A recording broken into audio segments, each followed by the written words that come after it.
안녕하세요. 나그네 교회 교회 여러분, 그리고 하나님의 말씀을 함께 읽어가는 그리스도 안의 형제 자매된 교회 여러분, 오늘은 복된 주일인데 예배 잘 하셨는지요?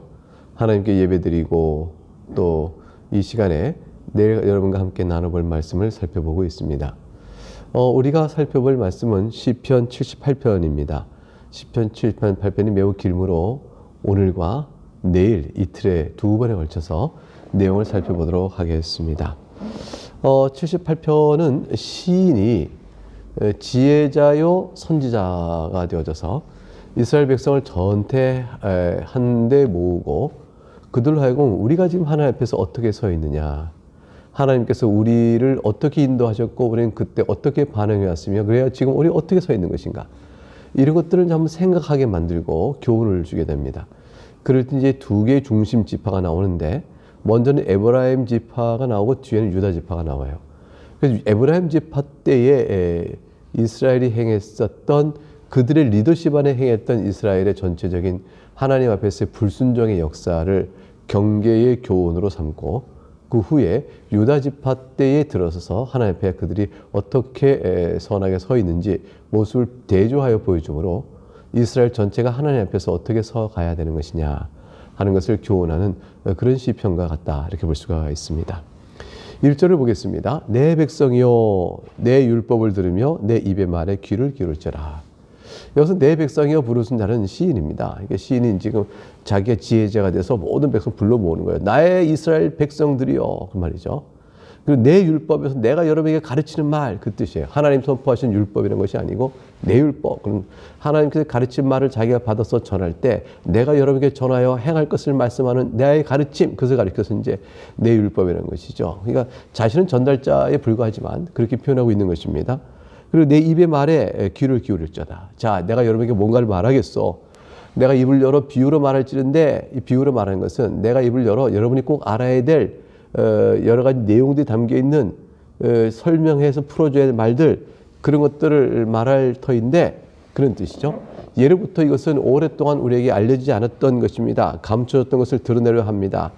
근데 그 내용은 우리가 들어서 아는 바요, 우리 조상들이 우리에게 전한 바입니다. 그 내용 자체가 뭔지를 아는데 그것들을 내가 여러분께 드러내려고 하니 이 뜻을 잘 분별하여 여러분이 어떻게 해야 될 것인가를 살펴보기 바랍니다 라는 것이 되겠죠. 4절에 우리가 이를 그들 자손에게 숨기지 아니하고 여호와의 영예와 그의 능력과 그가 행하신 기이한 사적을 후대에 전하리다. 우리가 대대로 지금부터 말하는 바를 잘 풀어 알려서, 교훈을 풀어 알려서, 그거죠. 그들이 어떤 사실을 들어 알지만 그것이 하나님 앞에서 어떤 교훈인지를 미처 알지 못했던 일들을 풀어서 숨기지 아니하고 잘 후대까지 전할 것입니다. 하나님께서 우리에게 어떠한 영광스러움과 그의 능력으로 우리에게 기적을 해야겠는지, 그래서 그것을 우리가 어떻게 그 앞에 서야 하는 것인지를 내가 풀어서 말하고자 합니다. 5절 여호와께서 증거를 야곱에게 세우시며 법도를 이스라엘에게 정하시고 우리 조상들에게 명령하사 그들의 자손에게 알리라 하셨으니, 하나님께서는 이스라엘인 우리를 불러서 하나님의 백성을 세우실 때 그때에 증거와 법도와 명령을 주셔서 우리가 반드시 알아야 될 일이요, 지켜야 될 일이요, 또 순종해야 될 것을 가늠해 주셨습니다. 그거를 가르쳐서 주셨을 때 6절 이는 그들로 후대 곧 태어날 자손에게 이를 알게 하고 그들은 일어나 그들의 자손에게 일러서, 곧 태어날 자손에게 알게 하고 그들은 또 일어나서 그들의 자손에게 일러서, 그래서 대대손손 이어진 동안에 왜 우리가 여호와께서 명령한 것을 말하고 지켜야 하는지 압니까? 7절 이것 때문입니다. 그들로 그들의 소망을 하나님께 두도록 하시기 위해서요. 우리의 존재의 소망이 하나님께만 있다, 이게 비밀스러운 일이에요. 하나님께 두면 산다는 것이죠. 이거는 정말 감춰졌던 것이지만 사실 다 알려진 일이에요. 이 양면성이 있는 거죠. 어두운 자에겐 감춰진 일처럼 보이지만 믿는 자에겐 다 보이는 일, 이것을 그 소망을 하나님께 둬라. 하나님께서 행하신 일을 잊지 마라. 그리고 오직 그래서 그의 계명을 지켜라. 소망이 하나님께 있음을 알고 하나님이 우리에게 해주신 일을 잊지 말고 하나님의 계명을 지켜라. 그래서 8절 저들과 같으면 안 되겠다. 그들의 조상들 곧 완고하고 패역하여 그들의 마음이 정직하지 못하며 그 심령이 하나님께 충성하지 아니하는 세대와 같이 되지 않게 하려 하심이라. 우리가 그렇게 되지 않도록 말이죠. 불순종의 악을 행한 조상들 같이 되지 않도록 우리가 이 비밀을 알아야겠고, 내가 여러분에게 지혜를 가르치고자 하니 내 백성이 다 모여서 내가 가르치는 율법이와 가르침을 듣길 바랍니다. 라고 서론적으로 백성을 불러 모아 하는 내용을 시편 기자가 이렇게 풀어가고 있습니다. 자, 그럼 9절부터 17절에 어떤 내용이 나오냐면 과연 조상들이 하나님 앞에서 패역했다는 내용이 무엇인지를 설명하는 내용이 나옵니다. 9절, 에브라임 자손은 무기를 갖추며 활을 가졌으나 전쟁의 날에 물러갔도다. 좀 이상하죠? 무기를 갖추고 활을 가졌으면 전쟁의 날에 이스라엘 백성을 위하여 하나님의 도우심을 의지하며 하나님께 감사하며 나가서 싸워야 될 거예요. 리더십이 비겁하게 도망가 버린 겁니다. 10절에 그들이 하나님의 언약을 지키지 아니하고 그의 율법 준행을 거절하며, 에브라임이 리더십을 가졌으나 하나님의 언약을 불순종하고, 11절, 여호와께서 행하신 것과 그들에게 보이신 기한 일을 잊었도다. 무슨 말이에요? 은혜를 잊었도다. 하나님이 그들에게 보이신 기한 일은 다 그들을 구원하신 일인데 그 은혜를 망각하고 전쟁의 날은 도망치고 말았으며 그들은 하나님의 언약을 지키지 않는 그런 불순종의 자들이었다. 에브라임 지파의 리더십 안에서 저들이 그렇게 살아갔다는 것을 의미합니다. 이스라엘 전체가 에브라임 지파의 리더십 안에서 그렇게 한 거예요. 12절 보니까 옛적에 하나님 하신 일을 설명합니다. 하나님이 애굽 땅 소환들에서 기한 일을 그들의 조상들의 목전에서 행하셨으되, 소환인 것은 이제 애굽 땅 소환이니까 애굽에 있는 도시죠. 옛날 애굽 왕조의 수도였다라고 알려져 있습니다. 거기서 기한 일을 그들의 조상들의 목전에 행하셨다. 10가지 재앙 내리셨고요. 13절, 바다를 갈라 물을 무더기같이 서게 하시고 그들 지나게 하셨으며, 홍해 가른 사건이죠. 낮에는 구름이요 밤에는 불빛으로 인도하셨고, 광야 인도하시는 거 기억나죠? 15절, 광야에서 반석을 쪼개시고 깊은 곳에서 나오는 물처럼 흡족하게 반석에서 물을 마시게 하였어요. 놀라운 이적이었습니다. 그리고 또 바위에서 시내를 내서 물이 강같이 흐르게 계속 물이 마실 뿐더러 넘치게 하신 것이죠. 그런데도 17절, 계속해서 하나님께 범죄하여 메마른 땅에서 지존자를 배반하였도다. 광야에서 계속해서 배반하였다. 이게 어쩐 일일까요? 하나님이 이렇게 도우심과 기한 일로 애굽 땅에서 구하여냈고 은혜의 구원을 받고 광야에서도 이렇게 반석을 쪼개 물을 마시는 쪽까지 되어졌고, 낮에는 구름이요 밤에는 불빛 인도를 받았으면, 이만한 하나님의 보호하심과 기한 일의 손길이 닿았으면 그들이 하나님의 말씀 순종해야 되지 않을까요? 그런데도 패역했습니다. 그래도 패역했습니다. 계속적으로 배반했습니다. 그러니 시편 기자는 말하는 거죠. 우리 조상들의 완고하고 패역하여 그들의 마음이 정직하지 못하여 심령에 하나님께 충성하지 않았던 그 세대와 같이 되지 말아야겠소. 구체적인 예를 들어볼까요? 어떤 패역상이 있었는가?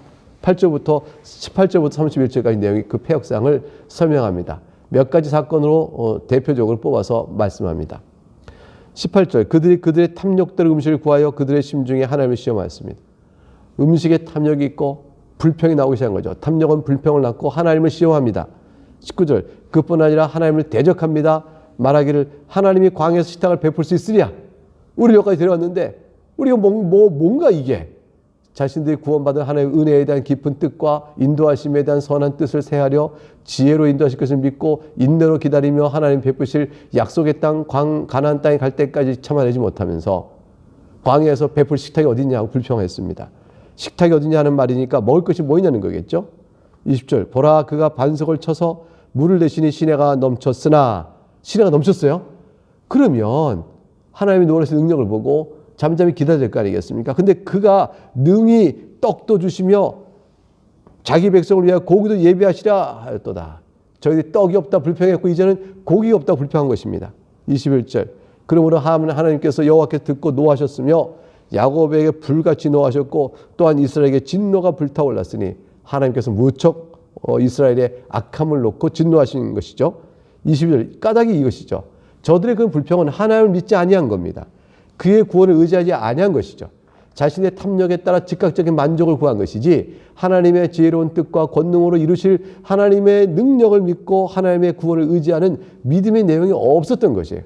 하나님께 보이신 걸 충분히 그런 믿음을 의지할 만한, 하나님을 의지할 만한 충분한 것을 보이셨지만 저들이 원하는 탐욕에 따라 하나님께 다시 불평을 늘어놨던 것입니다. 그러나 하나님께서 위에 궁창을 명령하시 하늘문을 여시고 그들에게 만나를 비같이 내려서 아침마다 일어나면 이슬이 쫙 해서 걷어서 떡을 쪄 먹을 수 있었습니다. 하늘 양식을 그들에게 주셨던 것입니다. 하나님께서 그들이 원하는 걸 주셨죠.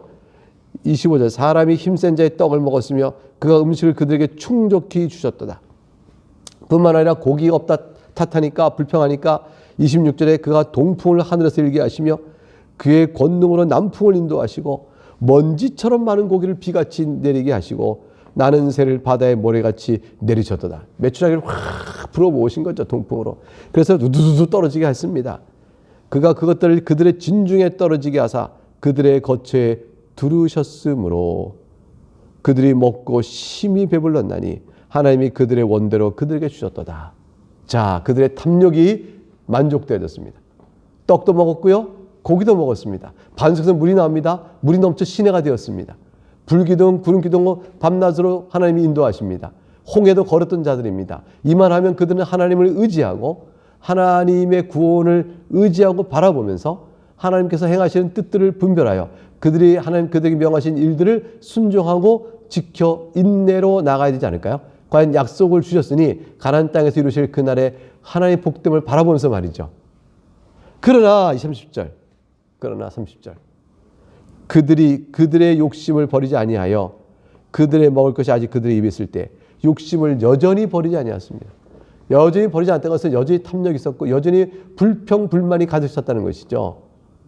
그러니까 그들이 먹을 것이 아직 그들의 입에 있을 때 하나님이 그들에게 노염을 나타내사 그들 중 강한 자를 죽이시며 그들의 청년을 쳐 엎드려주셨다.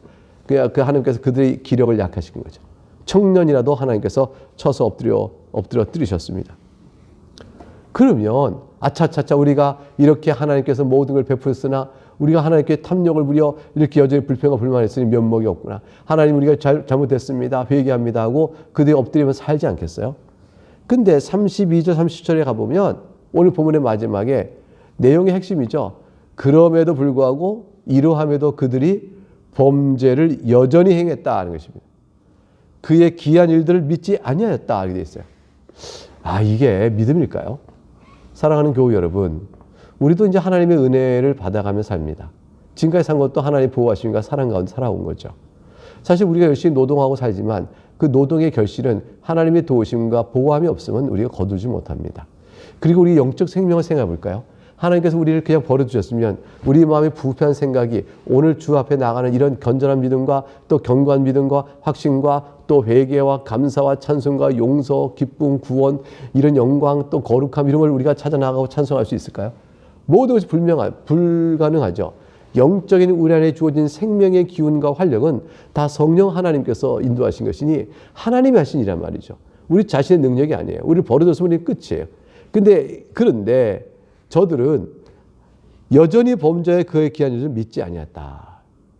우리가 하나님께 이렇게 베푸신 은혜를 경험한 사람이면서도 혹시라도 하나님 앞에 나아가야 될 그 베푸신 은혜를 헤아려 감사하고 나가지 않고 여전히 불평과 불만의 자리에 있다면 우리는 어떤 모습일까요? 우리에게 합당한 모습일까요? 베푸신 은혜에 비하여 우리는 어떤 모습일까요? 하나님께 탄식하며 32절에 이스라엘 백성들의 이런 완악함을 지적하고 33절부터 하나님께 그들을 징계하십니다. 징계의 내용은 이것입니다. 하나님이 그들의 날들을 헛되이 보내게 하시며 그들의 햇수를 두려움으로 보내게 하셨도다. 그들이 가나안 땅으로 진군해 가야 하는데 좀처럼 나가지 못하는 겁니다. 하나님 광야에 머물게 하셨어요. 그들이 살아온 날들이 헛된 것이죠. 그 가나안 땅으로 나아갈 수 있는 길 날들이 다 나가지 못한 채 지체하니까 헛된 나날을 보내며 그들의 햇수를 두려움으로 보내게 하셨도다. 두려움으로 보낸 것은 인근에 있는 가나안 족속이 언제 자기를 침범할지 모르는 두려움 속에서 노심초사하며 지내도록 하신 것이죠. 때로는 하나님이 그들을 징계하기 위하여 그들을 침략당하기도 하고요. 그들의 진군이 행군이 어렵게도 만드시고요. 하나님이 그들을 죽이실 때 그들이 그에게 구하며 돌이켜 하나님의 간절히 찾았고 하나님께서 행한 모든 일을 배반하고 우상 숭배에 젖었을 때 하나님께 그들을 또 온역으로 또 전염병으로 그들을 치거나 그들 죽게 할 때 그들 가운데 울부짖고 하나님께 나와 회개하지 않습니까? 하나님 돌이켜주세요. 반절히 찾습니다. 그들이 간절히 찾을 때 하나님의 긍휼을 베푸셔서 살려두십니다. 35절 하나님이 그들의 반석이시며 지존하신 하나님이 그들의 구속자이심을 기억하였도다. 그래서 겨우 그들이 그걸 기억하는 거예요. 징계를 받고 나서야 말이죠. 그들이 하나님의 두려움 속에서 하나님을 찾자 보니까 비로소 하나님 우리의 반석이셨구나. 우리가 하나님의 말씀을 지켜야 되지 않겠는가. 하나님 우리의 지존자이셨구나. 우리 구속자이셨다를 기억하고 비로소 기억하였다. 그 돌이켜서 이제 회개하고 새 사람이 된 것 같았어요. 36절. 그러나 37절. 그러나 그들이 입으로는 그에게 아첨하며 자기 혀로 그에게 거짓을 말하였으니 하나님께 돌이켜 회개한다고 하는 말이 아첨이요 거짓이었습니다. 왜냐하면 37절 같이 읽어보죠. 37절. 이는 하나님께 향하는 그들의 마음이 정함이 없으며 그의 언약에 성실하지 아니하였음이로다. 그들이 말로는 그러게 했으나 하나님께 향하는 마음이 정직하고 정결하지 않았습니다. 당장의 위기만 벗어보자 그런 식의 마음이었죠. 그래서 하나님의 언약에 성실하지 않았습니다. 하나님 주신 계명을 성실하게 지켜가지 않았습니다. 이 모든 것들은 결국 저들의 근본이 여전히 악했음을 우리에게 보여줍니다. 우리의 신앙 인생길이 이와 같지 않기를 정말로 간구하고 간절히 구합니다. 사실 여러분은 그렇지 않으십니다. 우리는 사실은 이와 같지 않습니다. 우리가 하나님 앞에서 혹 죄를 범한 일이 있겠지요. 또 죄를 범한 일독에서 하나님께 슬피 울고 주 앞에 회개하고 나아가죠. 이게 다 무엇 때문이죠? 그리스도의 은혜를 알기 때문입니다. 그 믿음 안에서 우리는 새로운 은혜의 사랑을 늘 회복합니다. 우리는 하나님 앞에서 저들과 같이 거짓된 마음이요 아첨하는 마음이요 그렇게 마음의 정결함 없이 그들의 입을 하나님께서 당장의 위기를 모면하고자 핑계대는 자들이 아닙니다. 우리의 마음은 진실한 회개가 있고 눈물이 있고 아픔이 있습니다. 하나님께서 불쌍히 여겨주어 우리를 건져주실 때 다시는 그와 같은 일들을 반복하지 않고 새롭게 나갈 것을 우리가 결심하길 나가죠. 이게 새 사람 된 자의 모습인 거죠. 성경의 말씀이 나와 있잖아요. 이스라엘 백성이 애굽에서 나왔지만 1세대가 이와 같이 폐허하였으므로 하나님께서 애굽에서 나온 1세대를 결국 다 가나안 땅에 들어가지 못하게 하십니다. 그러나 예수 그리스도 안에 있는 자들에게는 성령의 은혜로 믿음이 주어지니 저들과 같지 않고 마음의 정함을 가지고 주 앞에 나아갑니다. 우리 가운데 다 온전한 자가 없을지라도 연약하지만 그러나 주의 은혜 가운데 붙들려 사는 자의 모습을 보게 되는 것이죠.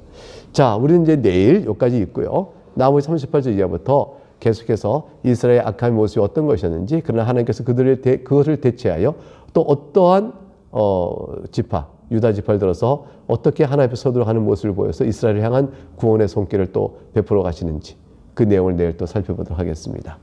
네, 오늘 평안하시고요. 내일 다시 뵙겠습니다.